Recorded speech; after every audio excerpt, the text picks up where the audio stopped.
Hi hello ನಮಸ್ಕಾರ ಸ್ನೇಹಿತರೆ. ಏನಾಗ್ತದೆ ಫಸ್ಟ್ ಡೇ ಚಾಲೆಂಜಲ್ಲಿ ತಾಂಡವ್ ಪಾಸ್ ಫೇಲ ಆಲ್ರೆಡಿ ತಾಂಡವನ ಅವಾಂತರ ನೋಡ್ತಾ ಇದ್ರೆ ಏನಪ್ಪ ಇದು ತಾಂಡವ್ ಪರಿಸ್ಥಿತಿ ಯಾಕೆ ಹೀಗೆ ಅಂತ ಅನ್ನಿಸ್ತಾ ಇದೆ. ನಮಗಷ್ಟೇ ಅಲ್ಲ, ತಾಂಡವ್ಗೂ ಕೂಡ ತನ್ನ ಪರಿಸ್ಥಿತಿನ ನೋಡಿ ಅಯ್ಯೋ ಕರ್ಮವೇ ಅಂತ ಅನ್ನಿಸ್ಬಿಟ್ಟಿದೆ. ಆಲ್ರೆಡಿ ನಾಳೆಯಿಂದ ಆರ್ಡರ್ ಮಾಡಿ ಆನ್ಲೈನಲ್ಲಿ ತರಿಸ್ಕೊಂಬಿಡ್ಬೇಕು ಅಂತ ಪಕ್ಕ ಪ್ಲ್ಯಾನ್ ಮಾಡ್ಕೊಂಡ್ಬಿಟ್ಟಿದ್ದಾನೆ ತಾಂಡವ್. ಅದನ್ನು ಖಂಡಿತ ಕುಸುಮ ಅವರು ಅಕ್ಸೆಪ್ಟ್ ಮಾಡ್ತಾರೆ. ಖಂಡಿತ ಅದು ಅಸಾಧ್ಯ. ಜಸ್ಟ್ ಅವತ್ತು ಒನ್ ಡೇ ಭಾಗ್ಯ ಮನೇಲಿ ಇಲ್ಲದೆ ಶ್ರೇಷ್ಠ ಮನೇಲಿ ಇದ್ದಿದ್ದ ದಿನಾನೇ ಹೋಟ್ಲಿಂದ ತರಿಸಿದ ಇಡ್ಲಿನೇ ಅವರಿಂದ ತಿನ್ನೋಕ್ಕಾಗಲಿಲ್ಲ.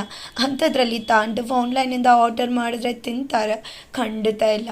12ಕ್ಕೆ ಬರೆದಿರೋ ತಾಂಡವ ಅವಾಂತರ ಅಯ್ಯೋ ಎಡವಟ್ಟು ಮಾಡ್ತಿದ್ದಾರೆ. ಎಡವಟ್ಟಾಯಿತು, ತಲೆ ಕೆಟ್ಟು ಹೋಯಿತು ಅನ್ನೋ ಪರಿಸ್ಥಿತಿ ತಾಂಡವ್ಗಾಗಿದೆ ಅಂತ ಹೇಳ್ಬೋದು. ಹಾಗಾದರೆ ಏನಪ್ಪ ಆಗ್ತದೆ ಅಂತ ಅನ್ಕೋತಿದ್ರ? ಭಾಗ್ಯ ಯಾವಾಗ ಚಾಲೆಂಜ್ ಮಾಡಿದ್ಲು, ಈ ಚಾಲೆಂಜನ್ನು ಹೀಗೆ ಚಿಟ್ಕಿ ಹೊಡೆಯೋದ್ರಲ್ಲಿ ಮಾಡಿ ಮುಗಿಸ್ಬಿಡ್ತೀನಿ ಅಂತ ಅನ್ಕೊಂಬಿಡ್ತಾನೆ ತಾಂಡವ್. ಒಂದು ಇಡೀ ದೊಡ್ಡ ಆಫೀಸ್ನೇ ಮೇಂಟೈನ್ ಮಾಡು CEO ನಾನು. ಅಂಥದ್ರಲ್ಲಿ ಜಸ್ಟ್ 60-40 ಸೈಡ್ ಇಬ್ಬರು ಅಪ್ಪ ಅಮ್ಮ ಜೊತೆಗೆ ಇಬ್ಬರು ಮಕ್ಕಳನ್ನ ನೋಡ್ಕೊಳ್ಳೋದು ದೊಡ್ಡ ವಿಷಯನ ಅಂತ ಅದೇ ತಲೆಯಲ್ಲಿ ಇಟ್ಕೊಂಡು ಖಂಡಿತ ತನಗೆ ಡಿವೋರ್ಸ್ ಸಿಗತ್ತೆ ಅನ್ನೋ ಭ್ರಮಾಲೋಕದಲ್ಲಿ ಜೀವಿಸ್ತಾ ಮನೆಗೆ ಎಂಟ್ರಿ ಕೊಡ್ತಾನೆ. ಈ ಕಡೆ ಭಾಗ್ಯ ನಾನು ಮತ್ತೆ ಮನೆಗೆ ವಾಪಸ್ ಬರ್ತೀನಿ, ತಾನು ಗೆಲ್ತೀನಿ, ನನ್ನ ಸಂಸಾರ ಉಳಿಸ್ಕೋತೀನಿ ಅನ್ನೋ ನಂಬಿಕೆ ಮೇಲೆ ಮನೆಯಿಂದ ಹೊರಗಡೆ ಹೋಗ್ತಾಳೆ. ಇಲ್ಲಿ ಪ್ರತಿಯೊಬ್ಬರಿಗೂ ಕೂಡ ಗೊತ್ತಿದೆ, ಇನ್ಫ್ಯಾಕ್ಟ್ ಶ್ರೇಷ್ಠಗೂ ಗೊತ್ತು ತಾಂಡವಿಂದ ಇದು ಸಾಧ್ಯ ಇಲ್ಲ ಅಂತ. ಆದರೆ ತಾಂಡವ್ ಒಬ್ಬರು ಮಾತ್ರ ಇದೆಲ್ಲವೂ ಕೂಡ ನನ್ನಿಂದ ಅಸಾಧ್ಯ ಆಗದಿರೋದು ಏನೂ ಇಲ್ಲ ಅಂದ್ಕೊಂಡ್ಬಿಟ್ಟಿದ್ದಾರೆ.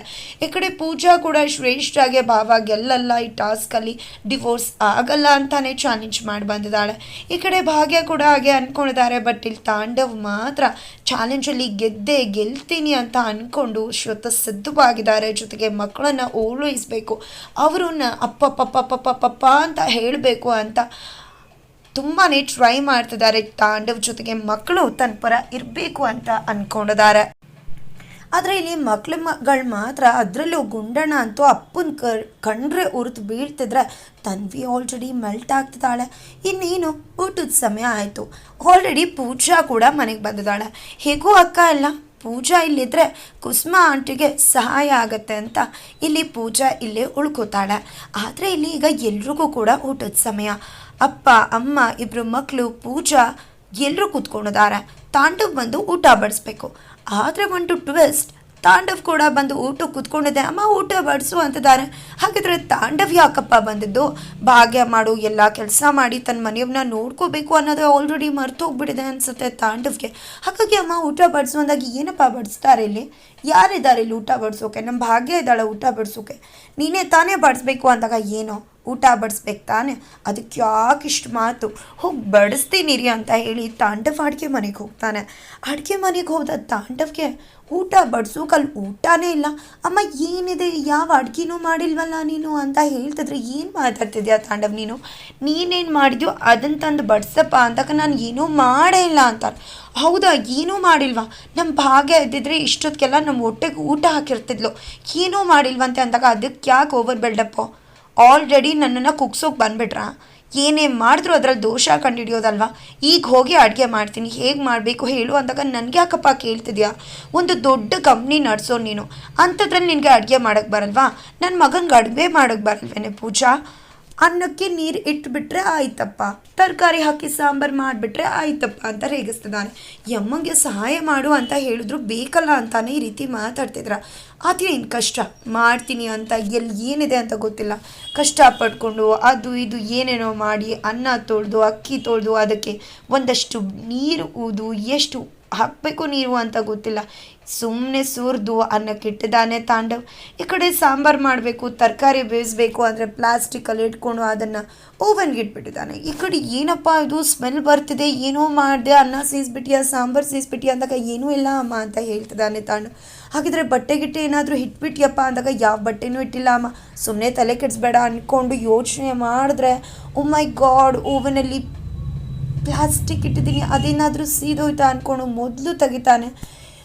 ಏನಿದು ಮಾಡ್ಕೊಂಡೆ ಅಂತ ಕುಸುಮವ್ರು ಬರ್ತಾರೆ. ಏನೋ ನನ್ನ ಪ್ಲಾಸ್ಟಿಕ್ ಬೌಲ್ನ ಹಾಳು ಮಾಡಿಬಿಟ್ಟೆ, ಏನೋ ಓವನಲ್ಲಿ ಇಡ್ತಾರೇನೋ ಪ್ಲಾಸ್ಟಿಕ್ನ, ಅದಕ್ಕೆ ಬೇರೆದೇ ಪಾತ್ರೆ ಇದೆ ಕಣು ಅಂದಾಗ ಏನಮ್ಮ ಪ್ಲಾಸ್ಟಿಕಲ್ಲಿ ಇಡ್ಬೋದು ತಾನೇ ಅಂದಾಗ ಪಪ್ಪ ನಿಂಗೆ ಅದು ಗೊತ್ತಿಲ್ವಾ, ಓವನ್ಗೆ ಅದರದ್ದೇ ಆದ ಸಪ್ರೇಟ್ ಪಾತ್ರೆಗಳಿದೆ, ಅದರಲ್ಲಿ ಇಡಬೇಕು ಅಂದಾಗ ಏನು ಭಾವ ನಿಮಗೆ, ಪಾಪ ಗುಂಡಣ್ಣಂಗೆ ಗೊತ್ತು, ಆ ವಿಷಯ ನಿಮಗೆ ಗೊತ್ತಿಲ್ವಾ ಅಂತ ಹೇಳ್ತಿದ್ರೆ ಈ ಕಡೆ ತಲೆ ತಗ್ಗಿಸ್ಬೇಕಾಗಿದೆ. ಈ ಕಡೆ ಏನು ಮಾಡ್ತೀವೋ ಏನೋ ಅಂತಲೇ ಅರ್ಥ ಆಗ್ತಿಲ್ಲ ಅಂತ ಅನ್ಕೋತಿದ್ರೆ ನಾಳೆಯಿಂದ ಆನ್ಲೈನಲ್ಲಿ ಬುಕ್ ಮಾಡಬೇಕು ಅಂತ ತಾಂಡವ್ ಅನ್ಕೋತಿದ್ದಾರೆ. ಈ ಕಡೆ ಕುಸುಮ ಅವರು ಮಾತಾಡ್ತಿದ್ರೆ, ಏನಮ್ಮ ಫಸ್ಟ್ ಟೈಮ್ ಎಲ್ರದ್ದು ಕೂಡ ತಪ್ಪಾಗತ್ತೆ, ನೀವು ಏನೂ ತಪ್ಪೇ ಮಾಡಿಲ್ವಾ, ಅದಕ್ಕೆ ಈ ರೀತಿ ಮಾತಾಡ್ತಿದ್ರಲ್ಲ, ಏನೋ ತಪ್ಪಾಗೋಯ್ತಪ್ಪ, ಅದಕ್ಕೆ ಇಷ್ಟೊಂದೆಲ್ಲ ಟೀಸ್ ಮಾಡೋದಾ ಅಂದಾಗ ಈ ಕಡೆ ಅಯ್ಯೋ ಏನು ಊಟ ಬಡಿಸ್ತೀಯೋ ನಮ್ಮ ಹಣೆ ಬರ ಅಂದಾಗ, ಏನೋ ಪಾಪ ಮಗ ಮಾಡಿದ್ದಾನೆ, ತಿನ್ನೋದು ಬಿಟ್ಬಿಟ್ಟು ಈ ರೀತಿಯೆಲ್ಲ ಮಾತಾಡ್ತಿರಲ್ಲ ಅಂತ ಹೇಳ್ತಿದ್ರೆ ಕುಕ್ಕರ್ ಒಳಗಿಂದ ವಿಷಲ್ ಜೊತೆ ನೀರು ಕೂಡ ಆಚೆ ಬರ್ತದೆ. ನನ್ನ ಕುಕ್ಕರ್ನೇ ಹಾಳು ಮಾಡಿಬಿಟ್ಟಿಯಲ್ಲೋ, ನನ್ನ ಭಾಗ್ಯ ಎಷ್ಟು ಚೆಂದ ಇಟ್ಕೊಂಡಿದ್ಲು ಕುಕ್ಕರ್ನ ಅಂತ ಎಲ್ಲ ಹೇಳ್ತಿದ್ರೆ, ಬೇಡ ಭಾಗ್ಯ ಕುಸುಮ, ಇವನ ಹತ್ರ ಊಟ ಮಾಡೋದು ಬೇಡ, ಆಲ್ರೆಡಿ ಎಂಥ ಮಾತಾಡ್ತಿದ್ದಾನೆ, ಇಂಥ ಮಾತುಗಳೆಲ್ಲ ಕೇಳ್ಕೊಂಡು ನಾವು ಊಟ ಮಾಡಬೇಕಾ ಅಂತ ಮಾತಾಡ್ತಿದ್ದಾರೆ ಈ ಕಡೆ ತಂದೆ. ಈ ಕಡೆ ಮೈ ಗಾಡ್ ಸಾಕಾಗೋಯ್ತಲ್ಲಪ್ಪ ಇಷ್ಟಕ್ಕೆ ಅಂತ ತಾಂಡವ್ ತಲೆ ಮೇಲೆ ತಲೆ ಎತ್ಕೊಂಡು ಕೈ ಮೇಲೆ ಹಾಕ್ಕೊಂಡು ಯಪ್ಪ ಅಂತ ಹೇಳ್ತಿದ್ದಾನೆ. ಜಸ್ಟ್ ತಾಂಡವ್ ಮಾಡಬೇಕಾಗಿದ್ದದ್ದು ಅನ್ನ ಮಾತ್ರ, ಬಿಕಾಸ್ ಫ್ರಿಜ್ಜಲ್ಲೇ ಇತ್ತು ಸಾಂಬಾರು ಎಲ್ಲ. ಇವನು ಅಡುಗೆ ಮಾಡಿ ಬಡಿಸೋದಲ್ಲ, ಫ್ರಿಜ್ಜಲ್ಲಿರೋದನ್ನು ಹೇಗೆ ಬಿಸಿ ಮಾಡಬೇಕು ಅಂತಾನೆ ಗೊತ್ತಿಲ್ಲ ತಾಂಡವ್ಗೆ. ಇನ್ನೂ ಇವ್ರಿಗೆಲ್ಲ ಹೊಟ್ಟೆಗೆ ಊಟ ಹಾಕ್ತಾಗೇನೆ ಈ ಕಡೆ ಯಥವಾ ಮಾತಾಡ್ಬಿಡ್ತಾರೆ ತಾಂಡವ್. ಇದರಿಂದಾಗಿ ಎಲ್ಲರೂ ಕೂಡ ನಮ್ಗೆ ಊಟನೇ ಬೇಕಾಗಿಲ್ಲ ಅಂತ ಹೋಗ್ತಿದ್ರೆ, ಅಯ್ಯೋ ಬೇಡ ಬೇಡ ಸಾರಿ ಯಾರು ಕೂಡ ಬೇಜಾರು ಮಾಡ್ಕೋಬೇಡಿ, ಏನೋ ಕುಪ್ದಲ್ಲಿ ಹೇಳ್ಬಿಟ್ಟೆ ಎಲ್ಲ ಕೂತ್ಕೊಳ್ಳಿ ಊಟ ಬಡಿಸ್ತೀನಿ ಅಂತ ಹೇಳ್ತಿದ್ದಾರೆ. ಯಪ್ಪ ಅಲ್ಲಿ ಅನ್ನ ಹೋಗಿ ಓಪನ್ ಮಾಡಿದ್ರೆ ಅಲ್ಲಿ ಅನ್ನ ಆಗಿದೆಯೋ ಗಂಜಿ ಆಗಿದೆಯೋ ಅನ್ನ ಬೆಂದಿದೆಯೋ ಅನ್ನ ನೀರು ಎಲ್ಲ ಜೊತೆಲಿದೆ, ಅಲ್ಲಿ ಅನ್ನನೇ ಇಲ್ಲ. ಹಾಗಿದ್ರೆ ಏನಪ್ಪ ಮಾಡ್ತಾನೆ, ಆಲ್ರೆಡಿ ಮರುದಿನ ಆನ್ಲೈನಲ್ಲಿ ಬುಕ್ ಮಾಡೋದು ಅಂತ ಡಿಸೈಡ್ ಮಾಡ್ಕೊಂಡಿರೋ ತಾಂಡವ್ಗೆ ಇವತ್ತು ಊಟ ಹಾಕೋದು ಜಸ್ಟ್ ಒನ್ ಡೇ ಕೂಡ ಒಂದು ಟೈಮ್ ಕೂಡ ಊಟ ಹಾಕೋಕೆ ಅಸಾಧ್ಯ ಆಗ್ತದೆ. ಈ ಕಡೆ ತಾಂಡವ್ ತಲೆ ಮೇಲೆ ಕೈ ಹಾಕ್ಕೊಂಡು ಕುತ್ಕೋಬೇಕಾಗಿರೋ ಪರಿಸ್ಥಿತಿ ಬಂದಿದೆ. ನಂತರ ಬೇಕಾದ್ರೆ ತಿನ್ನಿ, ಇಲ್ಲಾಂದರೆ ಎದ್ದು ಹೋಗಿ ಅಂತದ್ದಾಗ ಈ ಕಡೆ ನಮ್ಮ ಅಕ್ಕ ಈ ರೀತಿ ಅಂತಿರ್ಲಿಲ್ಲ ಅಂದ ತಕ್ಷಣ ಬಂದು ಪ್ಲೀಸ್ ಕೂತ್ಕೊಳ್ಳಿ ಊಟ ಬಡಿಸ್ತೀನಿ ಅಂತ ಊಟ ಬಡಿಸ್ತಾರೆ. ಭಾಗ್ಯ ಮಾಡಿರೋ ಪಲ್ಯ, ಭಾಗ್ಯ ಮಾಡಿರೋ ಸಾಂಬಾರು, ಪಲ್ಯ ಅಂತೂ ಇಲ್ಲವೇ ಇಲ್ಲ, ಆಲ್ರೆಡಿ ಎಲ್ಲ ಸೀದೋಯ್ತು. ಅನ್ನ ನೋಡಿದ್ರೆ ಸೂಟಿಂದಾನೇ ಇಳಿತಿಲ್ಲ, ಫುಲ್ ಗಂಜಿ ಅನ್ನ, ಅದನ್ನೇ ತಿಂತಾರೆ. ಇದು ನೀನು ಮಾಡಾಕಿರೋ ಅನ್ನ ಅಂತ ಅಮ್ಮ ಕೂಡ ಹೇಳ್ತಾರೆ. ತಾಂಡವ್ಗೆ ಸಿಟ್ಟು ಬರ್ತದೆ. ನೆಕ್ಸ್ಟು ಪಾತ್ರೆ ಎಲ್ಲ ತೊಳೆದು ಬಿಟ್ಟು ಹೋಗಿ ಮಲ್ಕೋಬೇಕು, ಹಂಗೆ ಪಾತ್ರೆ ನಿಲ್ಲುವಾಗಿಲ್ಲ ಅಂತ ಎಚ್ಚರಿಕೆ ಕೊಟ್ಟು ಹೋಗ್ತಾರೆ. ಪಾತ್ರೆ ತೊಳೆಯೋಷ್ಟರಲ್ಲಿ ಆಲ್ರೆಡಿ ಸಿಟ್ಟು ಬಂದು ಕೂತಿದೆ ತಾಂಡವ್ಗೆ, ಹುಚ್ಚಿಡ್ದೋಗಿದೆ. ಎಲ್ಲ ಕೂತು ಮಾಡೋ ಅಷ್ಟರಲ್ಲಿ ಆಲ್ರೆಡಿ ಮಧ್ಯರಾತ್ರಿ ಆಗಿದೆ. ಸೊಂಟ ನೋಯ್ತದೆ, ಮಲ್ಗಿದ್ರು ನೋವು, ಹಿಂಗೆ ತಿರುಗಿದ್ರು ನೋವು, ಹಾಗೆ ತಿರುಗಿದ್ರು ನೋಡು ಯಪ್ಪ ಅಂತ ನಿದ್ರೇನೆ ಮಾಡಿಲ್ಲ. ಆಲ್ರೆಡಿ ಕುಸ್ಮಾಡಿ ಬಂದಿದ್ದೆ, ಡೋರ್ನ ನಾಕ್ ಮಾಡ್ತಿದ್ದಾರೆ. ನೀರು ಬೇಕು ಅಂತಿದ್ದಾಗೆ ಅಡುಗೆ ಮನೆಗೆ ಹೋಗೋಕೆ ಹೋದರೆ ಕಾಲು ಮುರಿತೀನಿ ನಿಂದು, ಏನಾದರೂ ನೀನು ಸ್ನಾನ ಮಾಡಿದೆ ಅಡುಗೆ ಮನೆಗೆ ಹೋದರೆ ಮೊದಲು ನೀರು ತಂದುಕೊಡ್ಬೇಕು, ಸ್ನಾನ ಮಾಡ್ಕೊಂಡು ಹೋಗಿ ಅಡುಗೆ ಮನೆಗೆ ಬಾಗಿಲನ್ನು ತೊಳೆದು ರಂಗೋಲಿ ಹಾಕು. ನಾನು ಅಂದಾಗ ಇನ್ಯಾರು ಮಾಡ್ತಾರೆ, ಭಾಗ್ಯ ಇದ್ಲು ಮಾಡ್ತಿದ್ಲು, ಈಗ ನೀನು ಬಂದಿದ್ಯಾ ನೀನು ಮಾಡಬೇಕು ಅಂತಾರೆ. ಆ ಕಡೆ ಭಾಗ್ಯಗೆ ಅಮ್ಮನ ದುಃಖ, ಮಗಳು ಮನೆಗೆ ಬಂದರೂ ಖುಷಿ ಇಲ್ಲ, ಯಾವಾಗ ಹೋಗ್ತಾಳೆ ಅನ್ನೋ ಭಾವನೆ ಅವಳಿಗೆ ನೋವುಂಟು ಮಾಡ್ತದೆ. ಏನಪ್ಪ ವಿಧಿ ಲಿಖಿತ ಇದು ಹೆಣ್ಮಕ್ಳದು ಅಂತ ತುಂಬಾ ನೊಂದ್ಕೋತಿದ್ದಾಳೆ. ಅಮ್ಮ ತುಂಬಾ ಅಳ್ತಿದ್ದಾರೆ. ಹಾಗಿದ್ರೆ ಸೆಕೆಂಡ್ ಡೇ ಹೇಗಾಗುತ್ತೆ ತಿಳ್ಕೋಬೇಕು ಅಂದರೆ ಮುಂದಿನ ವೀಡಿಯೋಗೋಸ್ಕರ